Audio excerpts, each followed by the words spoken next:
Welcome back to Coffee and Conversation. And as you can see, we got Audie here. Do you want to say hi? Do you want to say hi? No, but he's with us. Audie was outside earlier today, and it rained. It was just a short little burst of rain, but of course, he waited until it stopped, came scurrying back home, and now he's inside, safe and dry. It's dry outside too. As I say, the rain only lasted a very, very short time, but fortunately it was enough to convince him of the wisdom to returning to the fold. So, that's where we stand with the bad kitty. I am going to follow up today on what we chatted about yesterday, which is stress relief mechanisms.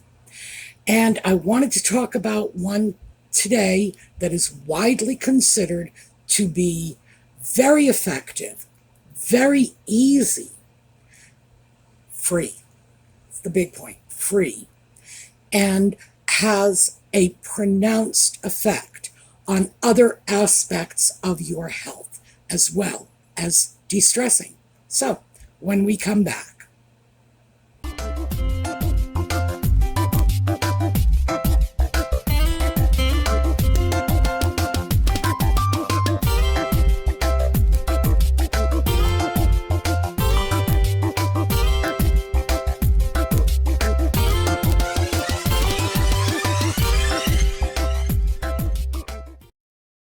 So before we begin, yellow for Catherine, for Lex's mom, for anyone else out there who is fighting cancer, may you have the best possible outcome.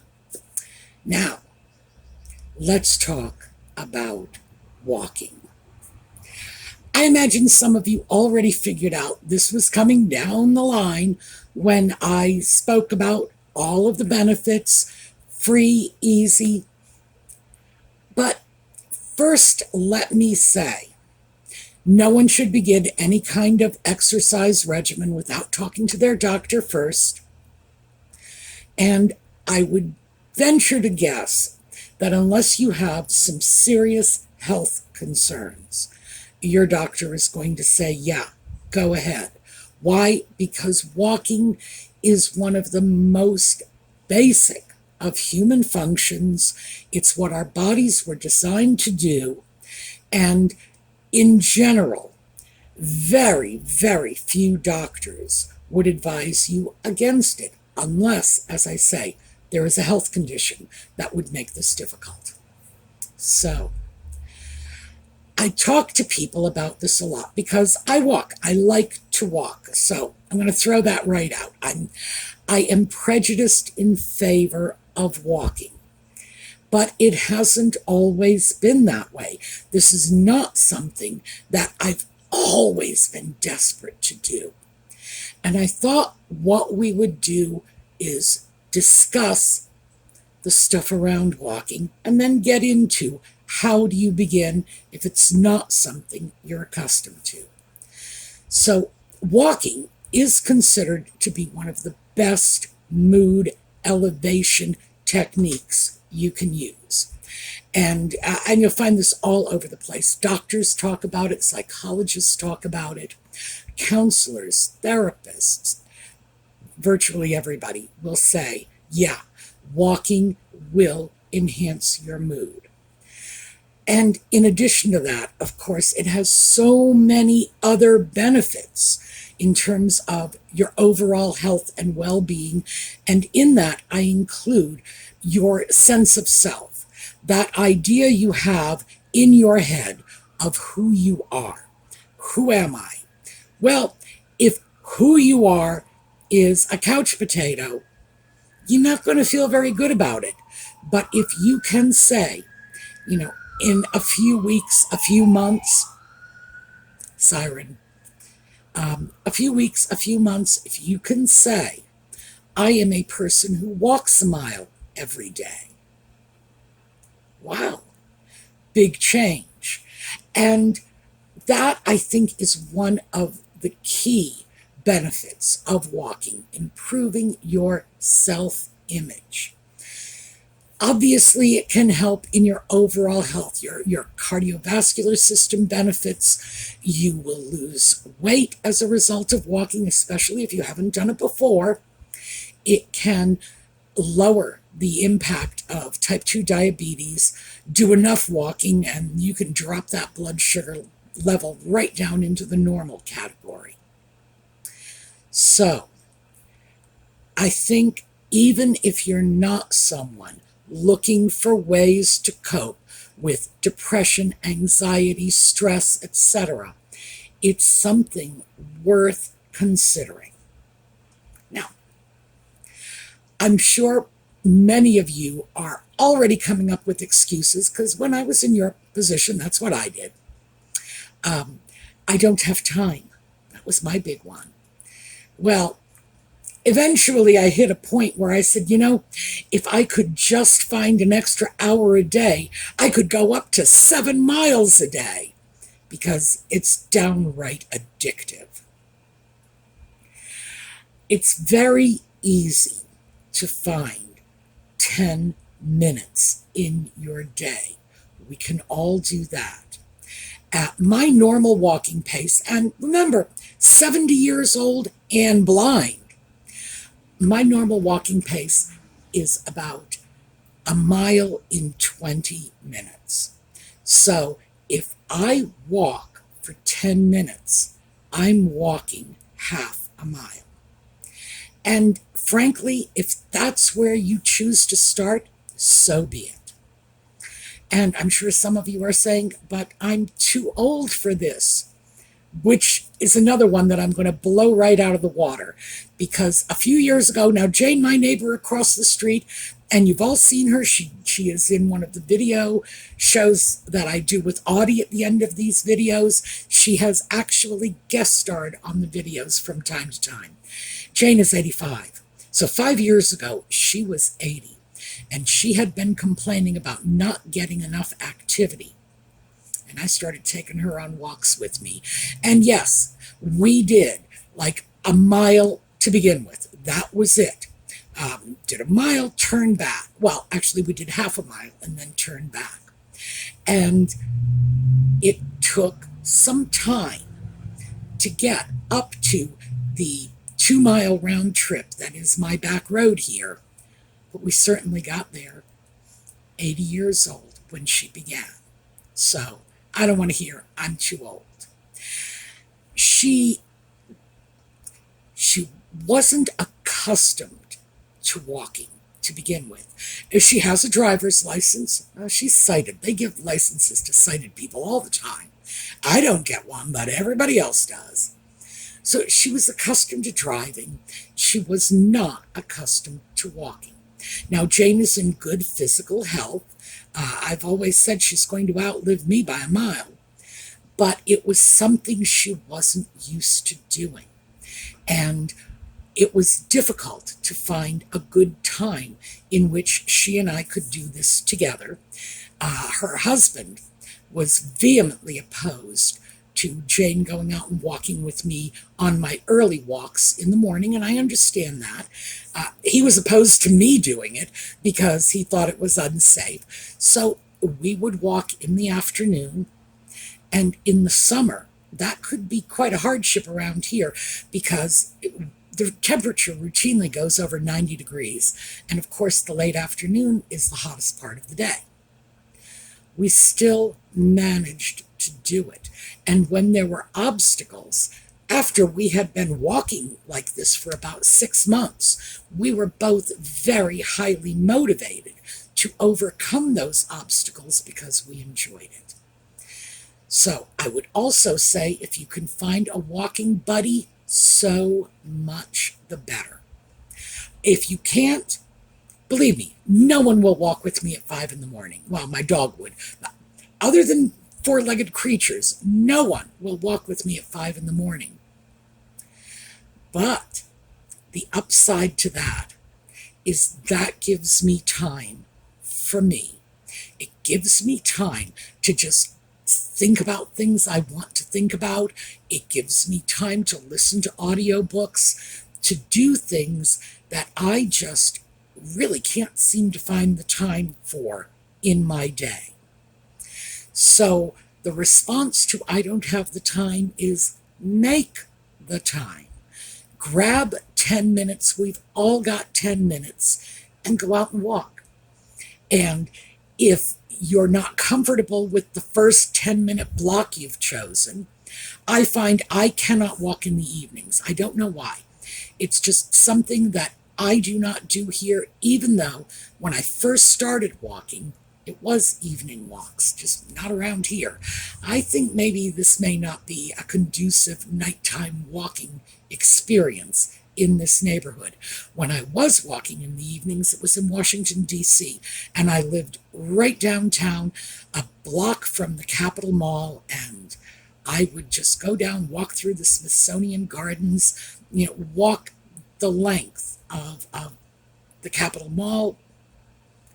And in the early evening, it was really very pleasant.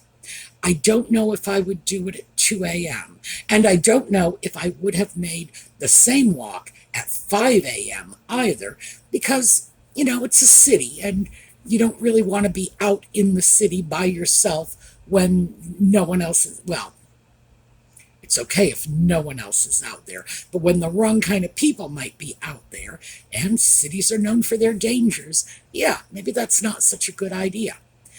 But I find we all have our own time that works best for us. So if the first 10 minutes are not pleasant and just an enjoyable experience going out walking, if you walk away from that saying, well, I think I feel like I'm going to pass out, or I didn't like it, I couldn't catch my breath, or whatever, try another time. Maybe evenings are not your time. They're not my time anymore. Maybe my 5 a.m. is your time, in which case bring a flashlight and clip those flashing lights that I put on Audie when he goes out. Clip those flashing lights on your clothing. And I've shown you before, in fact, I did a video to show off my current workout clothing, which is like neon bright sweatshirts, bright orange, safety yellow, with flashing lights on it, yeah. Because being out before dawn can be potentially risky. So, use common sense, exercise caution, but certainly check different times of the day to see if one just happens to suit you. And I'm only looking for an initial commitment of 10 minutes. Just 10 minutes. Go out, walk for 5 minutes, turn around, walk back. My neighbor on the other side, and she is a little younger than I am, she's in her 60s. She walks up and down our dead-end alley here. Well, it's a road, but it used to be a road. It's not much of a road anymore ever since the county closed down one end of it. It's more like an alley. She walks back and forth 7 times back and forth, which she says is a mile. She's wrong about that, but hey, I don't care. She's doing it. And I've seen her out in her pajamas making this walk. And literally the pajamas and the fuzzy slippers with a bathrobe or maybe a blanket draped over her shoulders, walking up and down. Well, bless her heart. I'm glad she's walking. I'm also glad nobody's calling the police about it. But the fact is that she has found a way to do it in very small stretches. That little walk of hers, which doesn't last very long. It's maybe 15 minutes, and she's slow about it. But she's found something that works for her. That's the great thing about walking. It's always there. It's always available to you. The only thing you really need and I'm not even sure you really need this, is a good pair of shoes. And the reason I say I'm not even sure you really need a good pair of shoes, Lord knows it would be helpful, but I have gone out on my walks in flip-flops. So I'm not advocating that, by the way, but I have done it. So your entry into this exercise plan in terms of cost is very, very low. You can get started with a $10 pair of Walmart Skippies. Again, not advocating, but it's possible, and I've done that too. So once you've managed to find your time period, the one that works for you, the one that really makes you feel good about it, and be creative, because remember, mine is like 5 in the morning, and it wasn't as if I just got up at 5 o'clock one morning and said, gee, I think I'll go and take a walk, because frankly, until I started walking at 5 a.m., I was not getting out of bed that early. Why would I? Wouldn't have even occurred to me. But once you find that time and you've managed to do that 10-minute walk, and remember, it's half a mile, 5 minutes out, 5 minutes back. That's it. You can start expanding from there. The way Jane and I did it, and remember, I was doing this with an 80-year-old woman who was not used to walking like this. We started off with half an hour, or half a mile, I'm sorry. That was it. We went to the half mile, we went to the quarter mile mark and then came back. So it was a total of a half a mile. And after about 6 weeks, I would just ask her, you want to go just a little more, maybe up to the next tree? Because the other part of this is we're in our own neighborhood. So the landmarks are a little different. It's the tree, it's such and so's house, the end of the fence, whatever. And we gradually added a little at a time. So we would go up to the tree, and then the next day we would go up to the tree, and that would be our return point. So once we made it there the first time, that's where we stayed. That was our new point of turning back. And then in time, we simply added a little more and a little more. And it really didn't take any time at all before we were going right up to the end of the street and back. And our street ends a mile from our houses. Jane's across the street from me. So for both of us, it's a mile. And turn back, and that's when we were doing 2 miles a day, which was great. It was absolutely fantastic. Jane was not tired. She was not winded, because we never pushed to that point. We never went past the point at which she was comfortable, except possibly the beginning. And I don't believe she was uncomfortable, but we had initially started with that 10 minutes, 5 minutes out, 5 minutes back. And I think in retrospect, those first couple of weeks of 5 minutes out, 5 minutes back were probably harder on her than the full 2 miles was 2 years later. But that's to be expected. But don't push too hard. You never want to be walking until you are out of breath. You want to be able to carry on a conversation. If you can't carry on a conversation while you're walking, you're probably walking too fast, especially if you are our age. Young people can do this. They can just go jog down the street. I'm going to run and run and run, and fantastic for them. But for us, no. Most of us have a lifetime of lazy couch potato behaviors to overcome. So just make sure you can still carry on a normal conversation. You're not getting winded. You're not feeling uncomfortable. Your joints are not hurting, etc. And then, like I said, just gradually. And it doesn't have to be more than a few feet. There were days when Jane and I would extend our walk by nothing more than from this tree to the next tree, which might have only been 50 feet up the road. And that was fine, absolutely fine. But that's the thing you have to remember. Anything you do is fine. Getting out, doing it, that's the accomplishment. If there are days when you just feel under the weather, or you're tired, or you just don't feel like it, just laziness has set in, get out, walk a little, turn back when you feel you need to, because no one is standing over you with a stopwatch. The only watch that is being consulted at all is yours to tell you how far, how fast you're going. And feel free to use my template.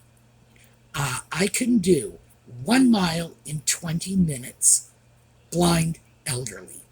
So I think for most people, that's a normal walking speed. You can look it up on the internet and see what they say. They probably won't be that much different, because I don't really think I am either a fast walker or a slow walker. I think I am somewhere in the middle.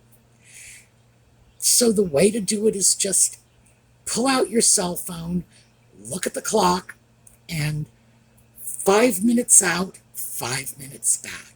Just that simple. You're walking, and the minute that stopwatch turns over to 5 minutes, most cell phones, by the way, you actually can set your stopwatch, so you don't have to hold your phone. You stick it back in your pocket, and the alarm goes off in 5 minutes. And see if this works, because it should. It works for most people. And, I should also say, because I started to throw this out and then didn't follow up on it. Afternoon walks with Jane, and still doing my 5 a.m. walks on my own. So even at that, my 5 a.m. walks are 3 miles. So even after 3 miles at 5 in the morning, I was still fine for another couple in the afternoon.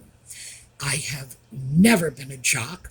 I was not the athletic kid when I was in school. I was the nerdy brainiac sitting in the library with the encyclopedia. So it's not as if, oh yeah, I used to be a track star and I used to play softball. No, I didn't.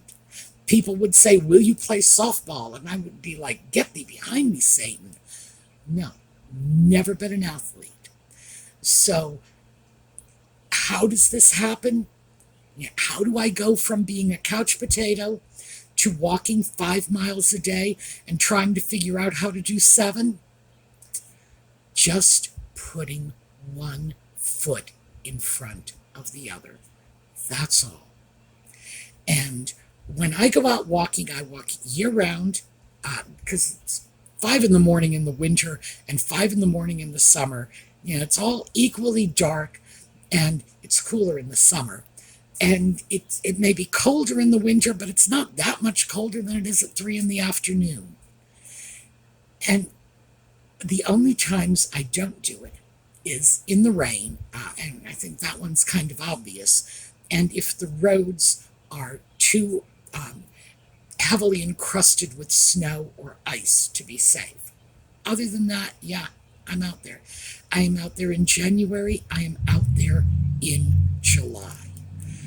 And I love it. And the reason I love it is because it really does give me some quiet time to ground myself, so that I end up feeling like it's okay. If I was stressed out when I left the house, I am not stressed out by the time I come home, because, I've had time. I've had time to put my head in a different place. I've had time to just go out, empty all of the craziness from my mind, and when I come back, I'm okay again. So I wanted to share that with you, because I do think that for most of us, this is actually going to be like the best exercise program of all time. And the reason why is you don't have to leave your own neighborhood. You don't have to commit a bunch of time to it. You don't have to buy new clothes and new equipment and whatever. You can just do it. Start at your own pace. And any exercise program you will stick with is a good one. So that's why I think for most of us this will work. There are some of us who are mobility impaired, and I have to throw that out. Some of us cannot walk. We cannot walk for 1 minute. Never mind that 5 minutes out, 5 minutes back. I understand that. And I will actually put some effort into finding some exercise alternatives that you can do from a seated position. If you simply are not mobile, I'll find something that you can do. But if you have any degree of mobility at all, do yourself this favor. And I mean that. This is a favor you are doing for you. Give yourself 10 minutes a day just to start. And don't lose sight of the fact that getting out, walking, getting exercise will add to your life expectancy. So do it for you. Biggest favor you can do for yourself. So I thought it would be good to follow up on yesterday's stress release mechanisms and add the slightly bigger one, mostly because I wanted to soften you up for the blow. I didn't want to start off by saying, get your butts out in the street and start walking, because that's very pushy. It's very intimidating. It can be daunting. But 10 minutes, that's all I'm looking for. Just 10 minutes. All right, we're going to take a look at a slideshow on the way out, but as I am filming this video, it is May 25th. You're going to see it on the 26th, unless you're in Australia, and I think you're going to see it on the 27th. But I'm not clear about that yet. I always have trouble with the time difference between our Australian cousins and the US, because I always get it backwards. Anyway, as I film this, it's May 26th. It is the 5-year anniversary of this channel. And it is also, because I really need to throw this one out, it is also the 59th anniversary of my father's death, because the first video I ever posted went out on the anniversary of my father's death. And that, I think, is one of the reasons that mechanisms for alleviating stress, depression, anxiety have been on my mind lately, because this is, as I said yesterday, I am not ordinarily a very stressed out person, but I do have my moments. And right now, this is one of my moments. It's, this anniversary rolls around, and I find I'm not in a really good place. But we're going to take these lemons and turn them into lemonade. So, yeah, maybe I am feeling a little stressed out and anxious. So let's share how we cope with that. All right, we're going to take a look at a slideshow on the way out. I will see those of you who join us for Just Chatting tonight at 8 p.m., and that's New York City time. So, in the meantime, have a terrific day and give yourself 10 minutes. I'll see you next time.